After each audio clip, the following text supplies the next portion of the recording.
welcome to episode 4 of Bill and Ash's Carping Miracles.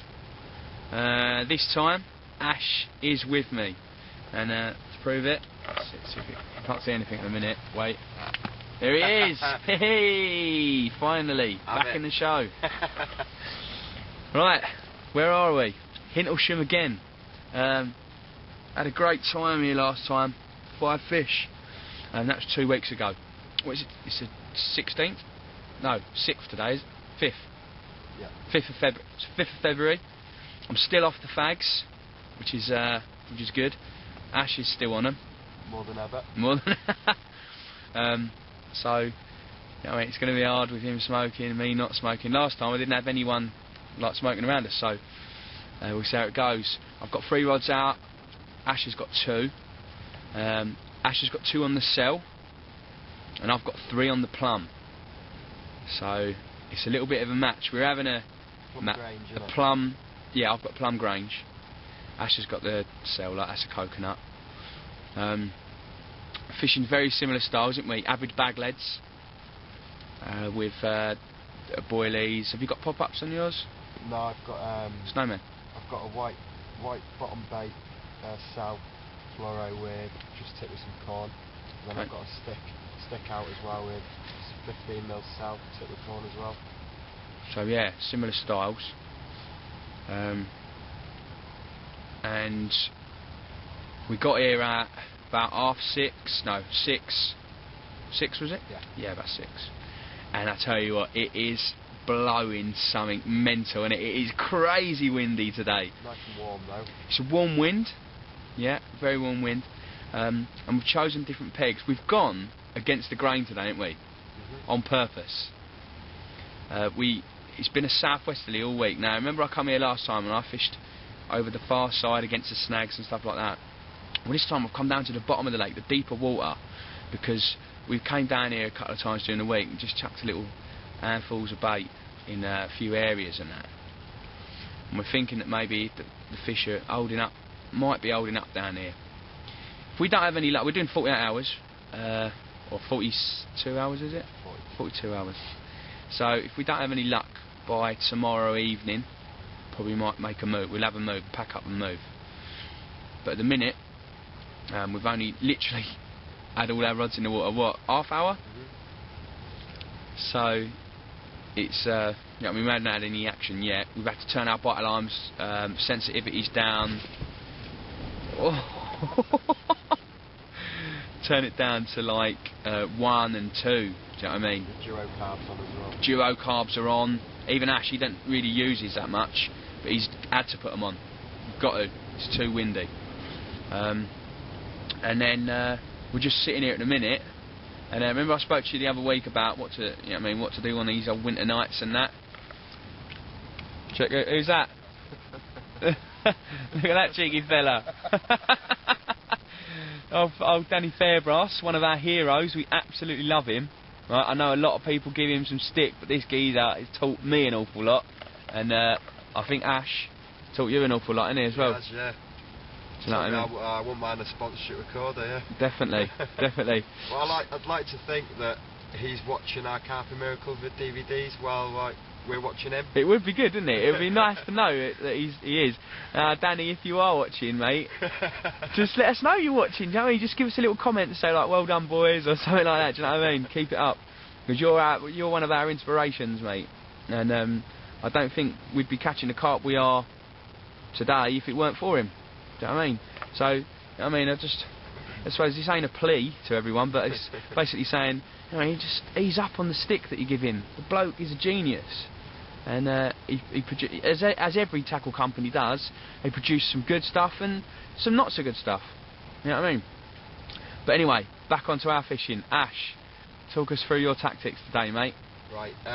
When we come down throughout the week, sort of, I didn't have much to go at in regards to features and stuff, but I've got a nice sort of overhanging bush and put a few loose baits in there the other day. How did you choose your peg? Well, we both got here, and straight away I said if I was going to pick a swim on the lake, it'd be the swim that Bill's actually in at the moment. However, we did coin toss for it after a lot of deliberation. But we've got a bit to go out. We've got the marker rod out the other day, and we've got a nice gravel bar out there. It's probably about 14 foot in width. It's quite big. So stretching across both swims, isn't it? Off both swims, so it's massive, and it is actually raised as well. So you know, it's a good prominent feature. There's a gully out there as well, which apparently holds warmer water, which is built that should be on.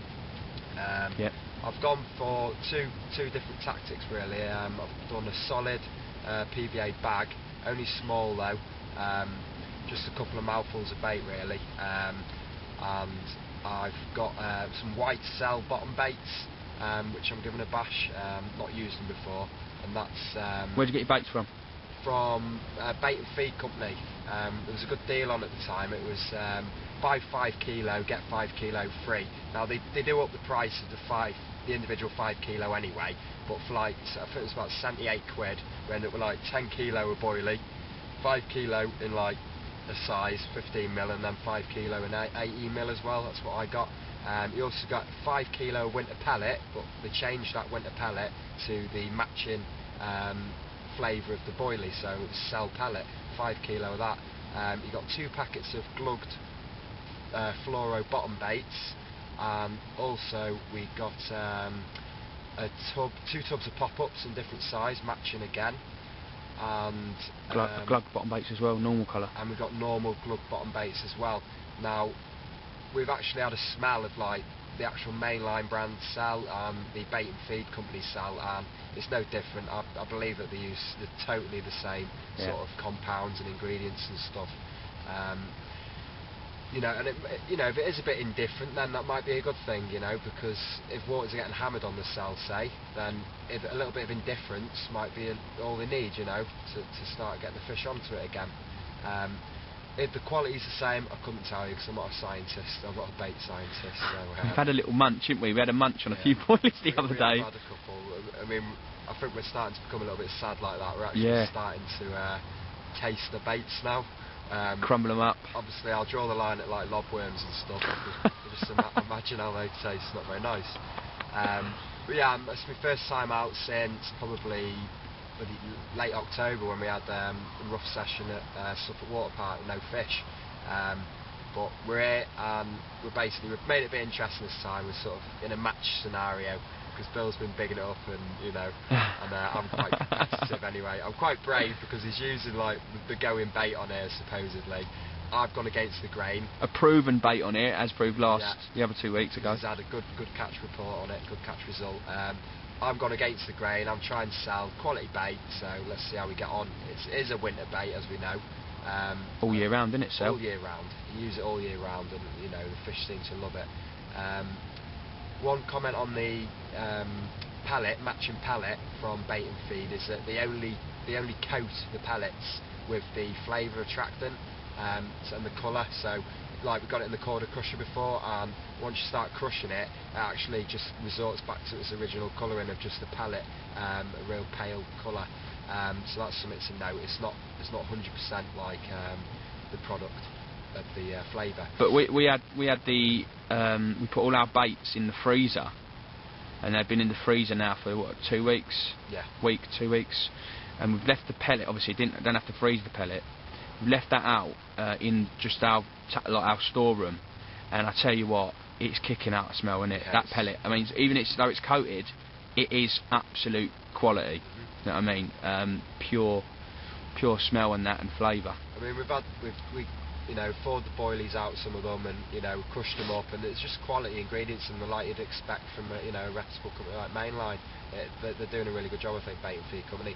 And like you say, for what we've probably got like 140 quid's worth of bait for like £76 or something. I think we paid for it. Yeah. I don't think they're doing the same deal at the moment. However, check it out because they do good deals. And if you speak to them, they will sort of help you out. If you want something to be a different flavour or different sizes, then they will sort you out. Like, at the end of the day, they want to get your business, and it doesn't cost them any more to change pellets and stuff like that.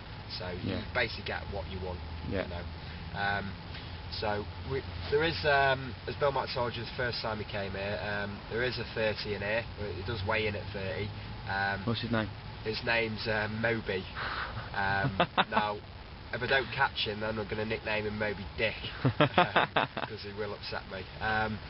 we've had a bit of a query with each other about the volume of 20s in here, because all the photos and stuff that you see within like the bailiff's sort of caravan, they're all sort of knocking on like 18, 19, and there's actually no sort of photos of 20s. Now they've said they've caught them, but I've got a theory that you know, the 18s and 19s, that at the full top weight they're sort of maybe knocking 21, and then they become the 20s. So that's what I personally believe, and I think they maybe put like the bonus 30 in here as like just an encourager to get people to the lake and stuff. And Yeah. you know, it is a nice weight fish to at the end of the day, you have got a chance to catch a 30 here, haven't you? Easy. And that's what it's all about. Well, not easy, but it's a nice majestic weight of 30, I think. I'm currently trying to beat my PB of 19.2, and also get a fish for the camera. So you know, that's what I want really. So yeah, so hopefully it goes well. And I'm having a glass of wine at the minute, but without the glass. Glass bottle of wine. So I don't see the point in sort of disabandoning the container really, because it's here, isn't it? Mine's where's mine? You see mine down there? Oh, there's a Coke. Hey, a bit of body. What a smell. Might have a couple of them cheeky ones later. Not too many though, you know what I mean? We're pros. Oh yeah, I mean, we make sure we get the rods in before we start drinking. Yes. Bill's given me a hand, put me bivvy up again today. So thing is, I bought loads of new tackle and stuff when I was over on tour, and I sort of, you know, I just want to get the rods out, and you know, I'm a bit lazy really, and sort of I was considering buying an overwrap for my bivvy, which would be like £109. Obviously it gives the extra winter protection, it keeps it warmer because it's an extra skin, a bit more room, but we've actually got the infill out the bag and clipped it on today, and it, you know, it's added another bit of porch space that as well, so yeah. I don't think I'm going to get the overwrap, because it's £109. It's quite a pleasant surprise that actually, wasn't it? And yeah. how much extra room it gives. Yes. It gives you. Oh, I used my barrow today for the first time as well, and it's a Carp Porter Mark II wide boy. Pay full price for it, but basically I've a couple of discrepancies with it. The arms on it are a bit too long, I think. You imagine if you've got a really heavy load that you're going to get a bit of flex in them. And also I've forgotten my screws out the bottom to lock them in, so they tend to sort of pull out. Yeah, again, that's just me being a bit chip shop. But yeah, it's nice and light, it does the job. So yeah, I'm starting to feel a bit fruitful now about the kit. I think I've made a wise choice on most of it. Did pay good money, but a lot of it was second hand, you know, and decent makes you can get away buying second hand, because it's like Shimano reels, and you know, the mechanical quality and build's always there, isn't it? Yeah. So yeah, and I actually thought to myself, I feel, you know, quite organised tonight and confident. So I've got me bed waiting for me later on, and hopefully the wind dies. What bed have you got? I've got the TFG Comfort. It's a free leg, but I'm not fucking, pardon my language, I'm not 30 stone. So I mean, maybe get Jim on it or something. He might have a go on it, test the weight ratio. But no, it's nice. I've got a nice big snooze sleeping bag as well, like peach skin, and it's got all fancy clips, goes under the bed and stuff, over the end of the bed as well. It's just nice and snug. It's got an inbuilt neoprene pillow on the bed. It's just really nice. I paid like £99 for it, and to be honest, I can't complain with it really. Other than, you know, you'd probably pay an extra £100 just for a branding, you know, a more expensive branding name on it. Yeah. No, I'm really happy with it. So, yeah. So, Bill, have you got anything else to say? So I'm done for now. All right. Hopefully, get a fish for you later. Good. And, big smile, and you'll get a big smile anyway, because this bottle of wine will cheer me up. A few pictures as well. Yeah. See you later. All right. Signing off. We'll chat to you in a bit. Here we go. Asher is in. Right. Where are you? Where is he? Gone back out.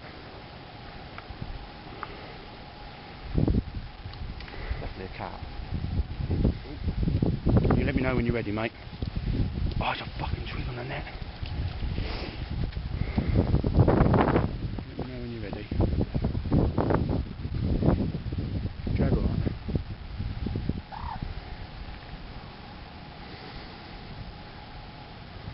What rod was that? The roaming rod or? In the centre. In the centre, On that yeah. bar, on that gravel. Oh, beautiful. Carp for a big tench.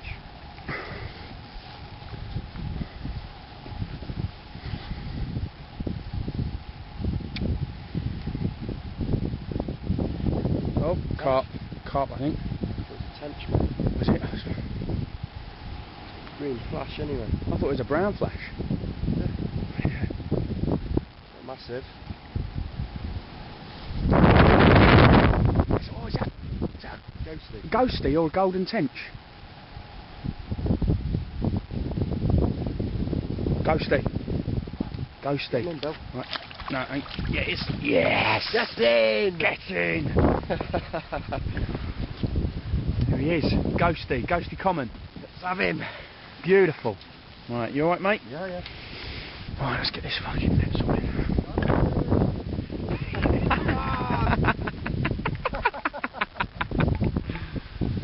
Oh, God.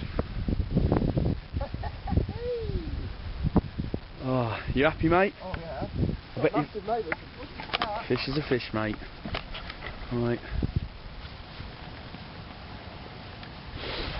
Ghosty common.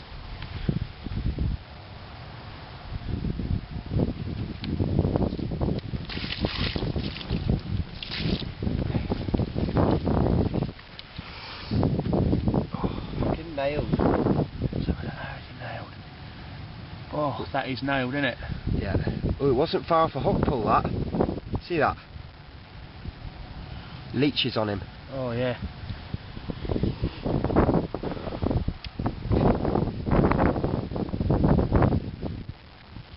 Got any clinic, have you?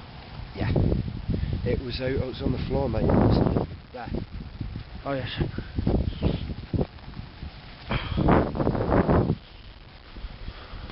There you go. There's the rig.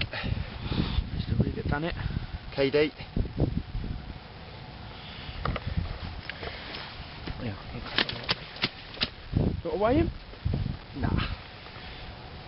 I'll give him a test, mate. It's massive, is he?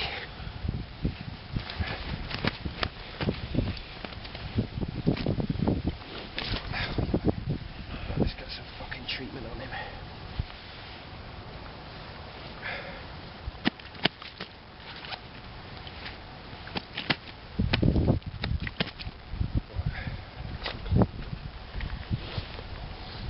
I just tell people what you're doing, mate. For Okay, people right. who don't know what.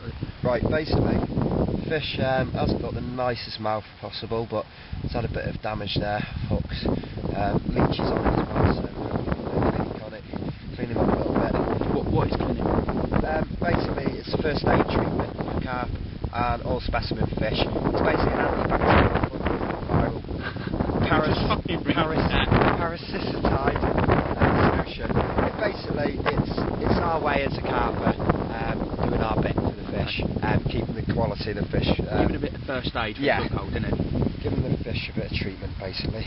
So there is different ways to apply it, but I simply just I do waste a little bit. I simply just damaged area. There you go. Rub it in, yeah. Rub it in a little bit. Some people like to dry the area, and that takes the moisture off, and then it means it's got more absorption. Yeah. But it should.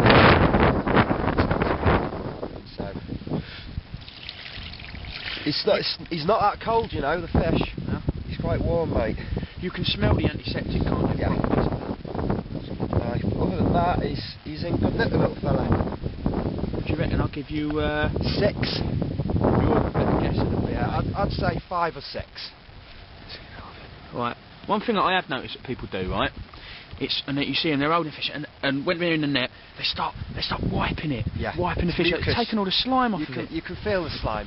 Yeah, you don't need to do it. If you just get a bucket of water, you can get all the leaves and stuff off for yourself. Right. Should we get a photo? I'll get you a photo, mate. Right. So we're signing off now.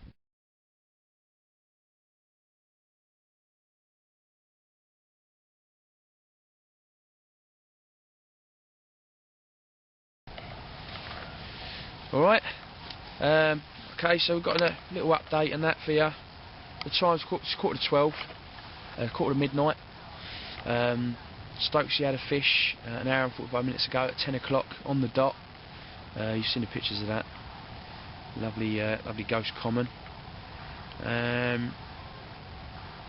I've had a beep on my rods. Stokes had a few beeps on his rods, but it is windy. It's very, very windy, and we're trying to alleviate the wind as much as possible by turning our settings down and that on our buzzers. Now, remember what I said last time I was here, that all my runs were really funny little takes, like weren't developing. Well, Shagger's take earlier was full on run, absolute mental, and it was just going off on one, which is weird. So maybe I think the water temperature might be a little bit warmer than it was last time I was here, which is good. However, I'm using the same rigs, the same baits, the same approach, solid bags, with a pellet and the KD rigs inside, the little pineapple pop-ups on top of the plum. But I'm worrying now, because the last time I came here, I was all emphasis on where I'd go on the lake, preempting it, checking the weather before I went, and everything was telling me I need to cast into that top corner.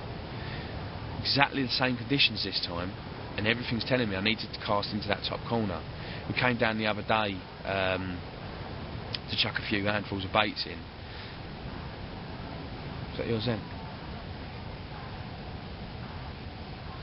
Yep.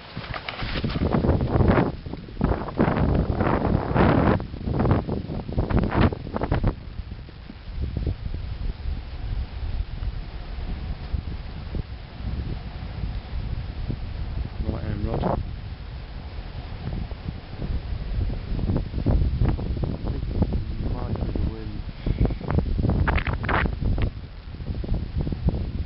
Probably hear the wind on this recording now. It's just, oh, it's terrible, isn't it? So I've got my rod tips, got my rods in the water, trying to alleviate it. Bank sticks are solid, duo carbs on, sensitivity's down. Shine out to the water so I can see the rods. Rod tips. Can you see the rod? No. Sensitivity's down to bare minimum, but just so I can fucking get a reading. Yeah, I think this wind carries on, it might keep me up most of the night, but I've got a good viewpoint for me bivvy, so I'm not too bad. See out there, that's where my right hand rod's on.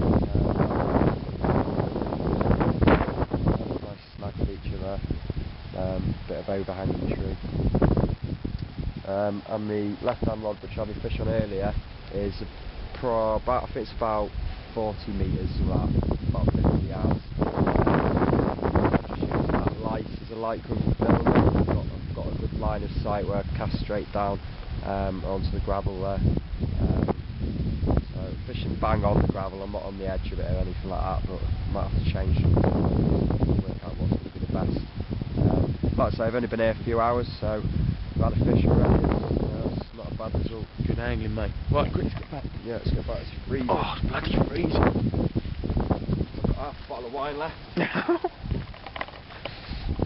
Oh.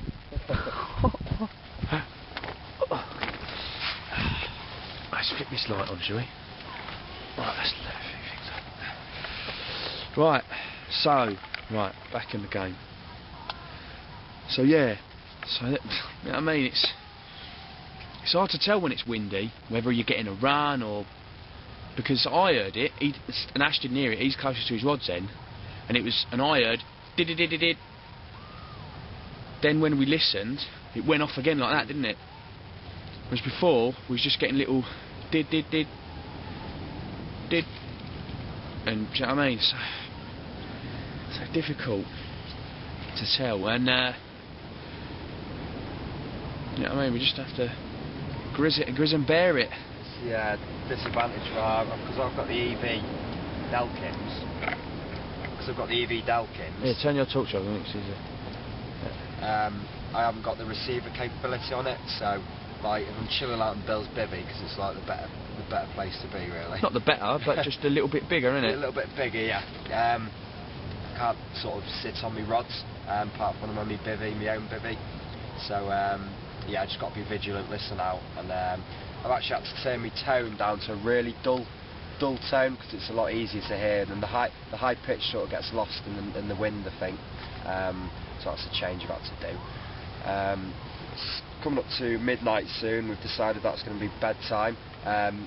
Hopefully we don't get too much sleep because we're planning on a couple of fish. Yeah, not through the wind No. keeping us awake like fucking last time. Well, if it's not the wind, it's usually the wildfowl. You know, the birds usually just an absolute nightmare. But we've learnt the hard way with that you don't do tank test fizz bombs in the margins or anything like that because it just doesn't work. So yeah, like I say, I've got half a bottle of vino left. There it is. There.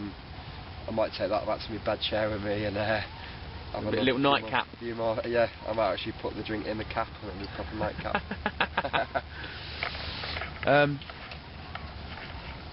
I've got well, I've had 4 vodkas. That's very bright. Can you switch your torch on? Yeah. See me. There we go. Yeah, I've had 4 vodkas. We haven't. Have we been on a sesh yet where we've just got crazy drunk? We haven't really, have we? No, not really. Usually Velocity. Velocity, yeah. That was just crazy fishing. Yeah. Was it a year? 2 years ago? 2 years, yeah. 2 years ago, we entered a competition to go and we fished Velocity, and that's down in Somerset, yeah. And oh god, we brought like 4 crates with us of Strongbow and lager. We were down on the first night that we were there, and we were crazy drunk, weren't we? Do you know what I mean? And what did we get awakened by? The first morning, I got awoken. I thought it was a run. It was Stokesy tripping over me rods. And the second morning, Stokesy got awoken by a swan picked up his bait. So yeah, we don't have much luck with the old bird life, do we? But we did. We learned something in Suffolk that because I was using the dark dynamite dark baits, sardine, dark bait, and the birds just can't see it. Even the seagulls, they struggle to spot it when it's going in with a stick as well. No, I learnt as well from there. You see, when I was throwing sticking my bait out, I learnt a thing on a video the other day. You've got to help you with that, PVA bag your baits up, and then not cast it out, but what's it called? Catapult that out. Catapult the bag, yeah. Catapult the bag out. Put a stone in it if you have to get the distance. But if you're gonna, if you want to put any baits around your area, get the old the mesh on, or stringer it. Yeah. It's the only way ahead. So yeah, I learnt a few things from that session anyway. But yeah, so at the minute the Cell's winning and Ash is winning 1-0. But I'm confident with the plum. And Ash is confident with the Cell.